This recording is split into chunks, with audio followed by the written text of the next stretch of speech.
Hey, I want to welcome Kennesaw Happenings viewers. We're over here at Overture, 55 and older, right next to Academy Sports behind QT and Popeyes. In the studio, we have a founder, a creator, somebody that came up with a genius idea. So we're going to get to know Jodi a little bit, and we're going to get you to know that, there's a saying in marketing, you don't want to be the best kept secret. And so we're going to make sure that Blue Hug is not a best kept secret. So Jodi, tell us who you are, what you do, and who you serve. Okay, so my name is Jodi Bellam, and I'm from here in Atlanta. I've been here my whole entire life, grew up in Marietta. Was initially in the advertising business for 30 years, photography, catalogs and, stuff like that. So in 2008, when the world crashed, I lost my job and decided that I wanted to start working with elderly people because my husband's grandparents were so amazing. They died when they were 100 and 102, I think. 102. Yeah, so they were very amazing. Yeah. And I wasn't close to my grandparents. So anyway, it just made me fall in love with older people. And watching their progress of getting older and being able to stay with Charles's aunt and uncle and not going into an assisted living. And so I wanted to start a home care agency. So I ended up doing that, and I've had it for 15 years. And in the meantime, and in the process of that, have met so many people that have this issue with bathing their loved ones. It is a huge issue, especially when people are at home and their families are having to take care of them. That seems to be the people that are buying this and appreciating this the most, and it's helping them the most. Of course, if you live in an assisted living and you're being bathed by caregivers anywhere, when you're having to have assistance, especially at the beginning, it's kind of devastating for people, very overwhelming. And so this garment just keeps you completely covered up. It's made out of neoprene. So the caregiver fills it up with water. It's like a wetsuit. They fill it up with water, just squirt it all down, soak it all down. Then they can turn the water off. And then it stays wet, and that water stays warm. So it keeps the person warm while they're sitting in the shower being bathed, because sometimes it's like 10 minutes and they sit there and they freeze. Sure. If the caregiver is hurrying, which unfortunately sometimes they're not hurrying. Sometimes they're in and out because they're being called to go do, whatever. So anyway, this keeps them covered up for their dignity, and then it keeps them warm as well. Yeah, I mean, I watched the video online of Amanda talking about it, and immediately when I did, I connected with it. So tell our viewers, ideas like this, do they come in the shower, or how did you come up with this idea? Well, the one guy that called me, like the 100th person that called me, literally in tears, because his mom lived with them, and he and his wife were having to try and shower her, and she was just refusing. And then, it's bad after 3 or 4 weeks and nobody's taking a shower and you're having to live with them. It's horrible. Right. So he was literally just so upset. I said, look, I'm going to start researching. I'm going to see if I can find something to help you, because this is, obviously wasn't the first time I'd heard this story. Right. And so I just got online and looked and looked and looked everywhere, researched, Googled it. There was just nothing out there. There's so many adaptive products and pieces of clothing and stuff for older people. There was nothing for this at all. And literally there is not to this day. So that I was just like, I've got to do something. This is an issue. And, I'm kind of like that kind of person. I just jump off the cliff and figure it out as I go. Well, tell our viewers, I always love that, we come up with an idea, but we don't always go follow it through to end. Right. So tell our viewers, when you come up with this idea, makes sense, it connects, it's a need out there. That's one thing. Now, how do you get it to market? What was the number one challenge when you're putting this thing together and getting people to talk, getting people to realize the need has been filled. Mhm. What was that like when you were just in the early stages? Well, okay. So like I said, I've been in the older person business for 15 years, and every person like you, when they saw this, they're like, oh my God. Yep. This is so great. This is going to help so many people.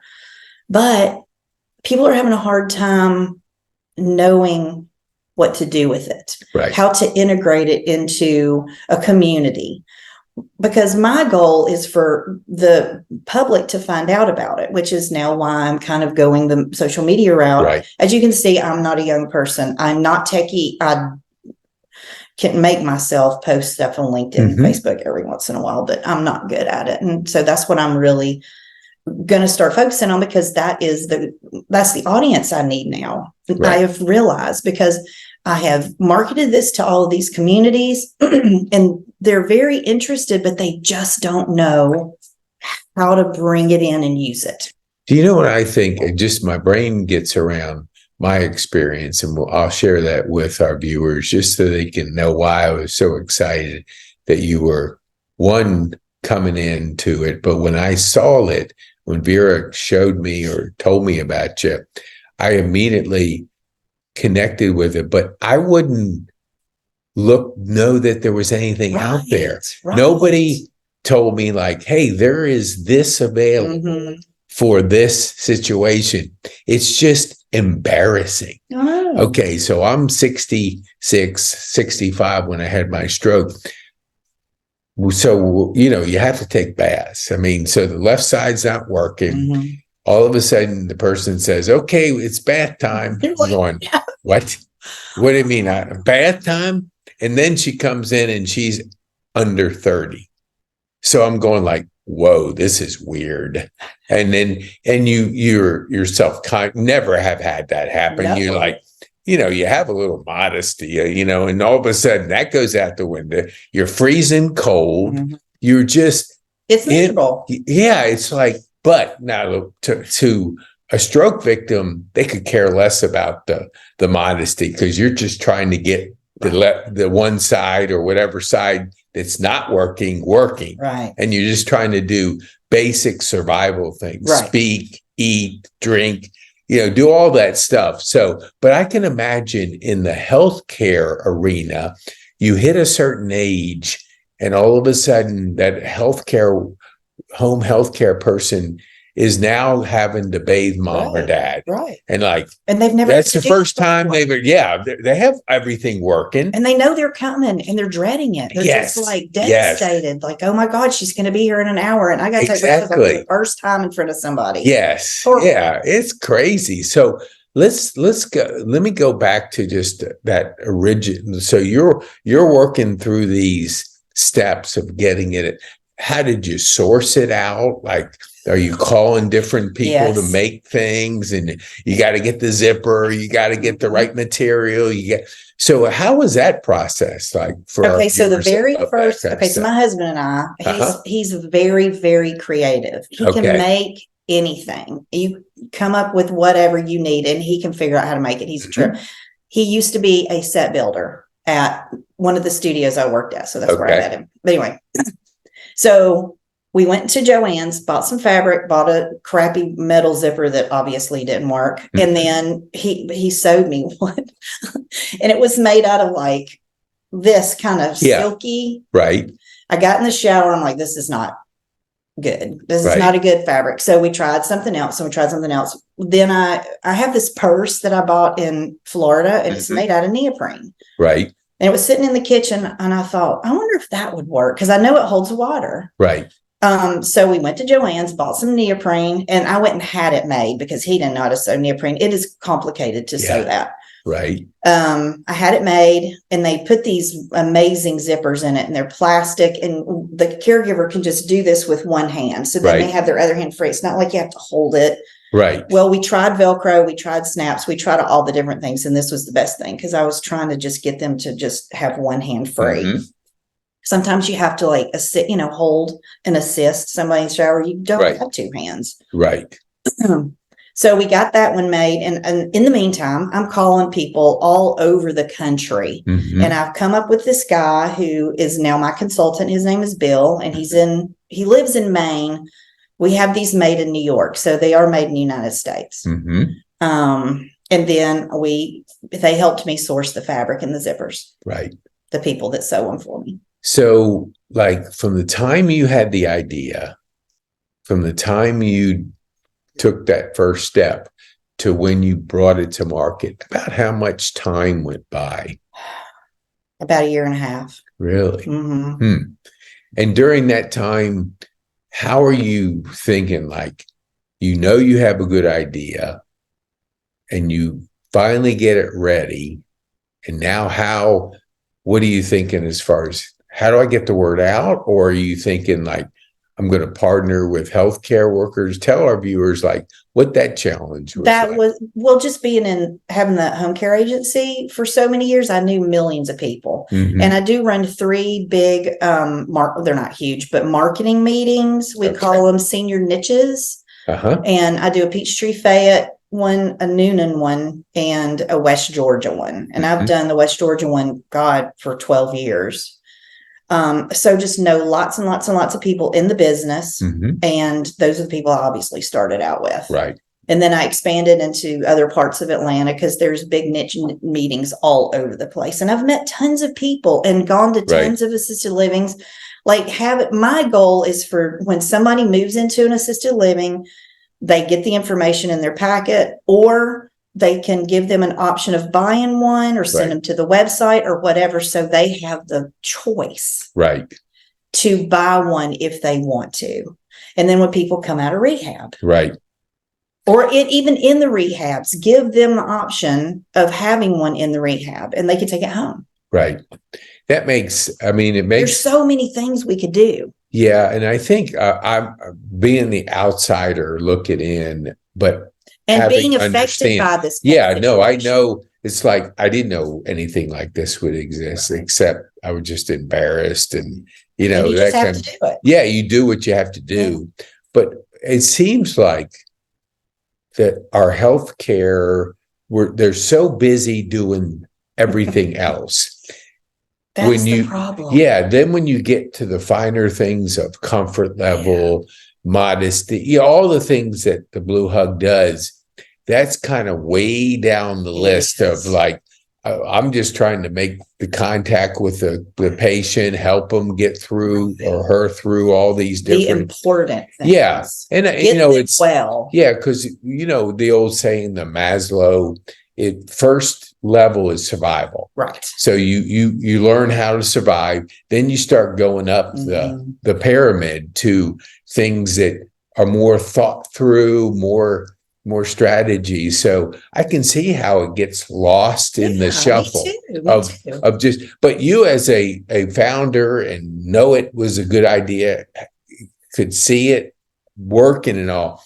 How frustrating is it that there's not one in every bathroom around America? It's weirdly enough, it's not frustrating. Or I'm just what do you think about each day when you wake up? That's my dream. My dream is for everybody to know about this and have the choice to buy one if they want to. Right. So I just need the people in this business to share that information. Right. That's all they have to do. But like you said, they're busy trying to get people well. Mm-hmm. And I know that it's not because they don't care. I know these people. No, I totally agree. I know these people. They have the heart as big as Texas. Yes. No, I totally agree with you.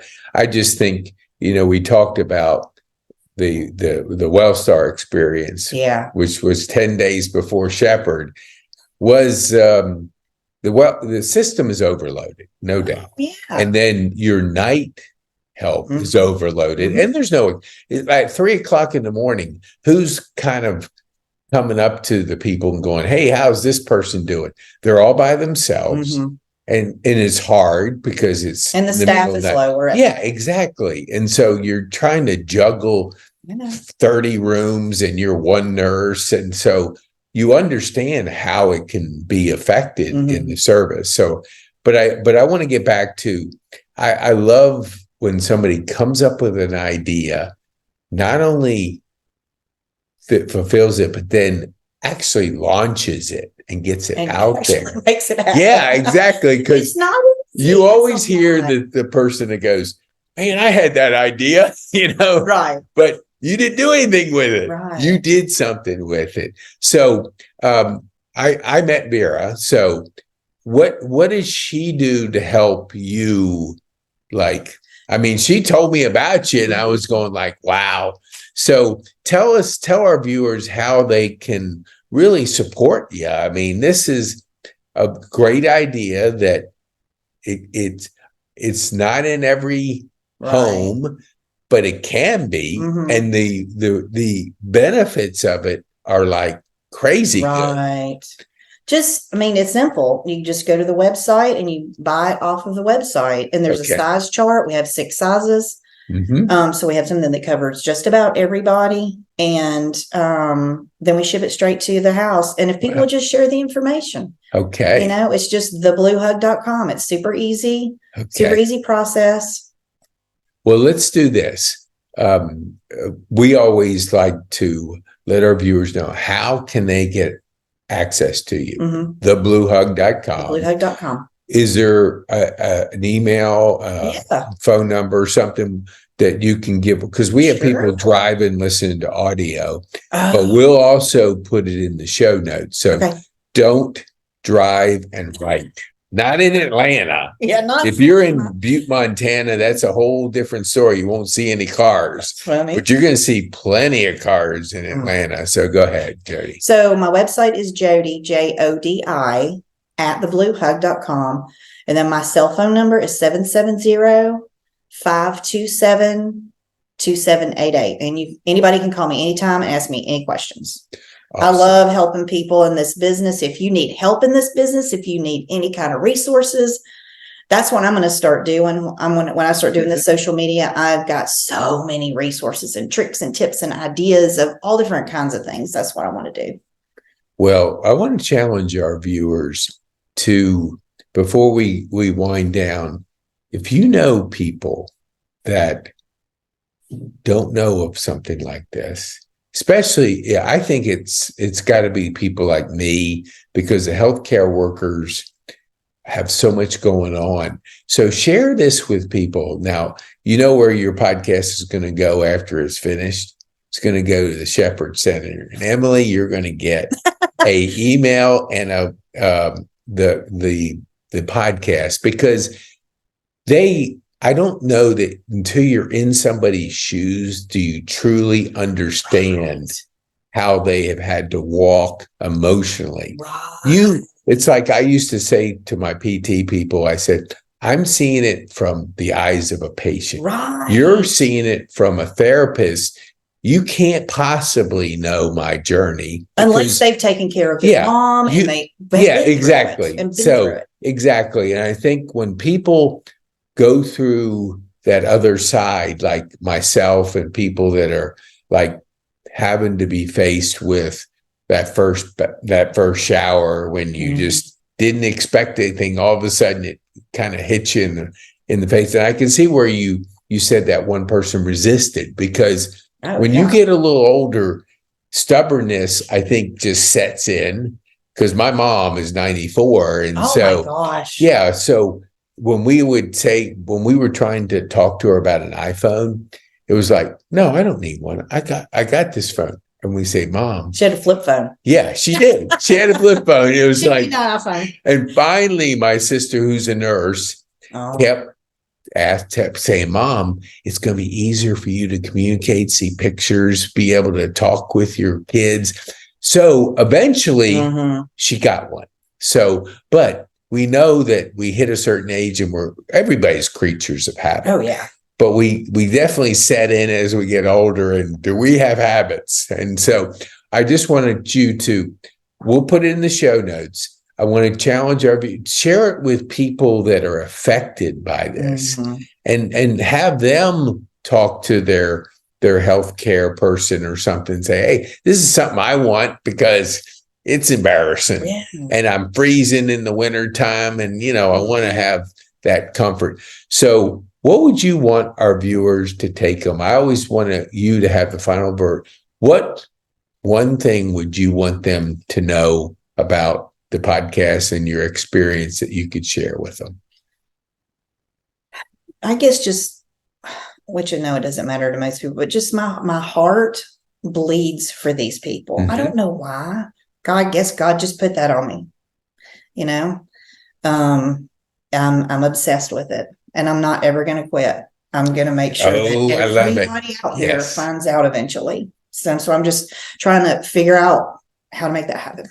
Well, if you say you're not willing to quit, would you come back and give us like another update? Yes, exactly. Because we're going to get this out to as many people as we know. I'd love to do that. And then give us an idea of how things are developing and how our community can support you. Okay. So anyway, make sure you go to the show notes, share this with people that you think it could help. And thebluehug.com would be where you're going to go to. There's a video on their site. I just looked at it a couple of days ago, Amanda. And so she gave like a 2-minute, very easy to understand. So you go there on the site, you're going to see it. I don't know if it's first thing you see, but it's pretty close to it. And that in 2 minutes, you'll go, oh, I get it. My gosh, this is out here? Yes. Okay. Well, thank you, Jodi, for driving in the cold and coming over here to be with us in the studio. Thank you.